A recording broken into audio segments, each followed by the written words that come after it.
when he got dragged into the Roman Reigns storyline. Because they did that, and it was 2 weeks, and he was gone. But Seti's like, they're doing good by him. How long's he been back now? Well, Cedric Alexander back. He's no, not Cedric Alexander. You're a silly boy. Way off. I'm Rusev way off. Isn't even on this pay-per-view. I know. I was thinking of Alexander Rusev, and they haven't even called him Alexander for how long? Oh. Good thing I got this "you fucked up" chant button. Yeah, you gotta hit it, man. It's good shit. I do. Maybe pepper in with a little bit of this asshole chant. Okay. Yeah, this one, I don't even know why Cedric Alexander's wrestling AJ Styles, but he's there. I talked about it last week. I think it's cool. I'm not the biggest Cedric Alexander fan. I think it's really nice that the main roster has managed to salvage at least a few 205 Live talent. Because the cruiserweights are good enough to compete on the main roster. Oh, too right. And, yeah, I think they made some very interesting choices, too. Very interesting. Yes. Very interesting. It just sucks when AJ Styles keeps his championship when you're in the middle of a push. So. Well, yeah, but I don't think I want to see Cedric taking a championship off of AJ Styles. I'd rather have a transitional champion in between. Brock Lesnar. No, I'm kidding. He'll be going after Kofi Kingston on the first episode of SmackDown on Fox. Yeah. Yeah, but that'll be fun. Before all of that, we got the main show of Clash of Champions. The only shit that actually matters. And that's a stretch. Yeah, this pay-per-view especially. Halfway through, in between the matches, I just got up and cleaned my house and did other shit. I've been trying to grade matches as I go and give each match their own grade. It might not, that might or might not affect my final grade of the show, but I do that just for myself. And man, there was just C's everywhere. Some pluses, some minuses, but there was so many C's, it was ridiculous. But the first kicking off the show that isn't a kickoff show is the Raw Tag Team Championships. Of course, this is where we've seen Seth Rollins and Braun Strowman defend their title against Robert Roode and Dolph Ziggler, or Porn Money as I called them. And what did you call them? Something along the lines of glorified jobbers or something. Yeah, I think that's exactly what it was, the glorified jobbers. And as I think everybody predicted, obviously we weren't going to have Seth Rollins and Braun Strowman go into the main event as tag champions together against each other. So they lost. Yep, they did. It was very predictable and not a highly entertaining match. I guess Roode and Ziggler have the championships, but that ain't going to last long. Viking War Express Raiders will be knocking at their door soon, I would assume.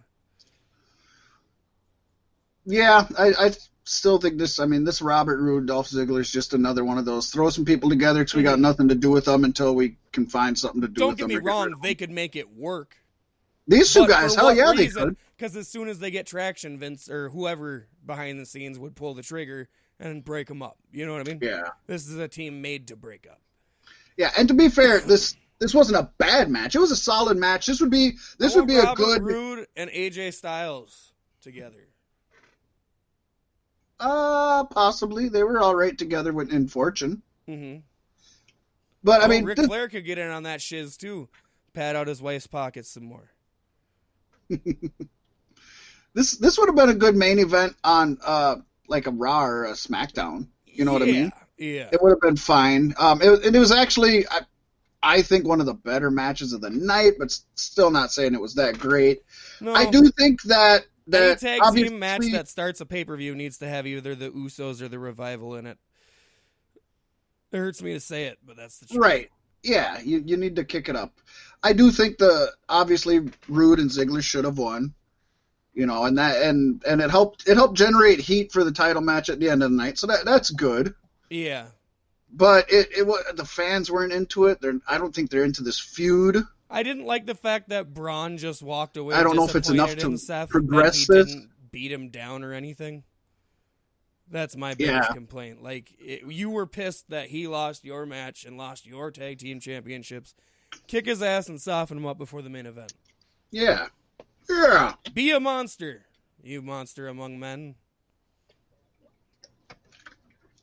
Quite a beast. So yeah, then we had the SmackDown Women's Championship match with Bayley retaining her title against Charlotte Flair. In a pretty lackluster short match that ended in, a quick roll-up, and she ran out? Yeah. Yeah, it was dumb. The match was horrible. You push Bayley as a heel, but she still got the two men. And the stupid song. But I do think, I honestly think that it was a bad match, but this was really good at progressing her character, progressing this story. It's another turn in the chapter of this dark side. Yeah. Because she's still, I like that she's delusionally calling herself an inspiration and everything, but she's cheating to win. She's starting to cheat. And I like that. And I think it's kind of cool that WWE isn't doing now she's bad, now she comes up in completely different clothes, completely different hair, no tube men. They're slowly bringing her to this person that we want her to be, and she seems to be enjoying it. Yeah. And it's something I don't think WWE does enough, so I'm actually okay with it. As long as they do get rid of them. Detrimental to what they're trying to do with Banks. Hopefully she'll get a new look and new music and stuff down the line, but I like that they didn't flip a switch on her, because that wouldn't make sense either, I don't think. And they don't do that enough. They do that so many times where it's just like all of a sudden somebody's different. It's like, no, how about they slowly change over time? The tube men can, 1 week one of them is a black tube man, and then it's just more black tube men, and she comes out all gothed out, like when she was a teenager before she started wrestling. Or even something where she's coming down the aisle with her Billie Eilish, with her Billie music Eilish, and whatever the her name is. The Spider Girl. Yeah. Spider Girl.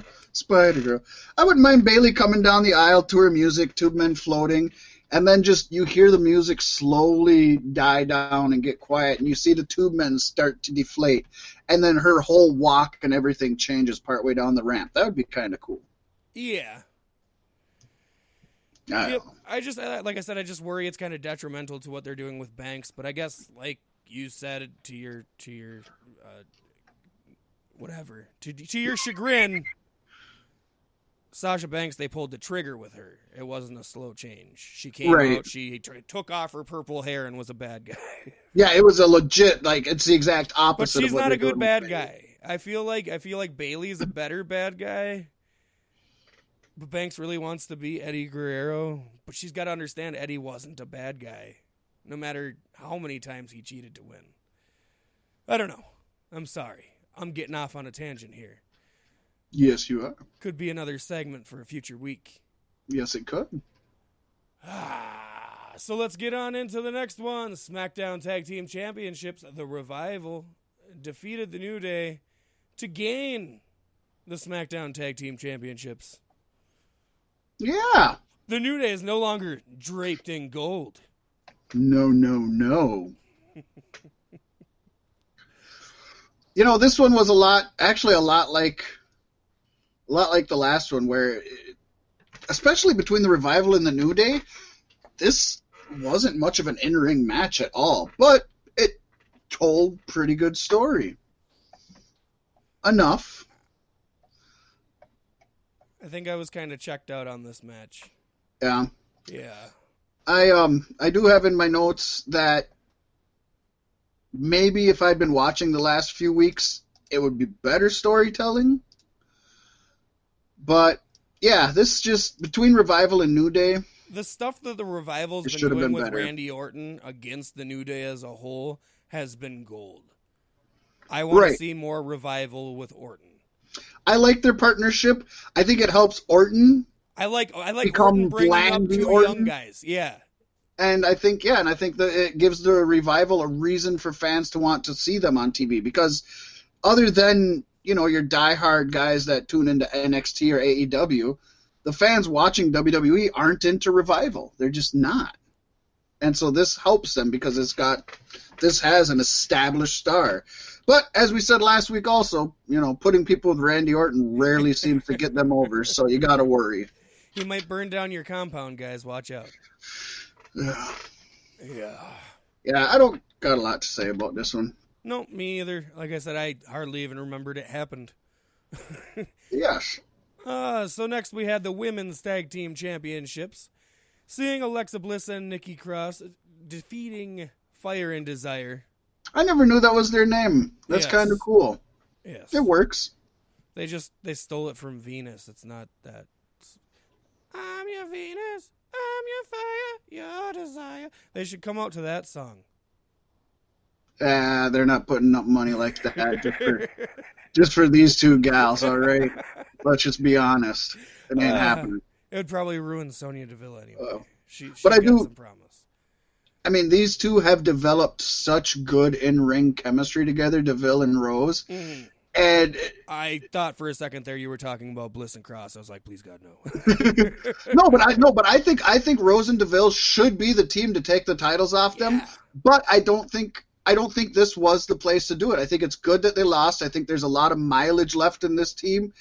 And to be honest, as it stands, Pasty, and maybe you're not going to agree with this, kind of the way you just said, but I think Nikki Cross was the star here. No, I think she stood out. Nikki Cross is there to do the work that Alexa Bliss probably still isn't quite medically cleared to do. Or is just maybe even hesitant. Yeah. I just don't like the glossy babyface Nikki Cross angle that they try to do while still also retaining her I'm crazy and unhinged. Right. It's like what Vince wanted to do with Dean Ambrose, but it's working just because it's a woman. Well, sometimes that's the way it works, but yeah. I got to give her credit, though. For you to be in a match with Alexa Bliss by your side and you be the one that stands out and shines, she's doing it right. I mean, I think we've said, you and I have said that for a while, that she's going places. She's definitely going places. Oh, yeah.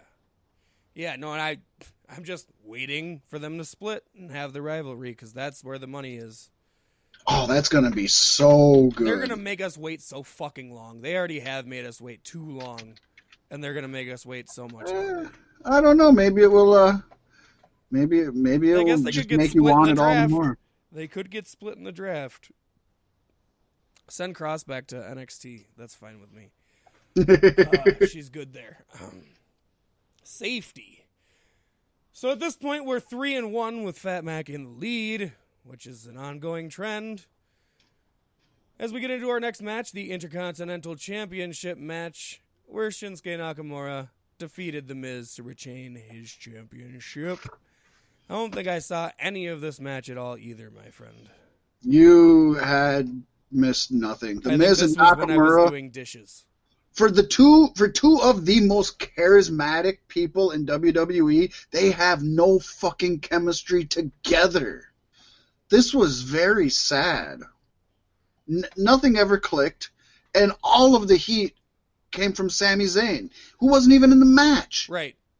Your mouthpiece for the Sami champion. Zayn as a mouthpiece for Nakamura is a good thing. I think it works. It works well. But yeah, the Miz, I don't know. They said he's a babyface now, and then they just let him rest on that. They haven't built him up as a babyface at all. He just is a babyface, and that's it.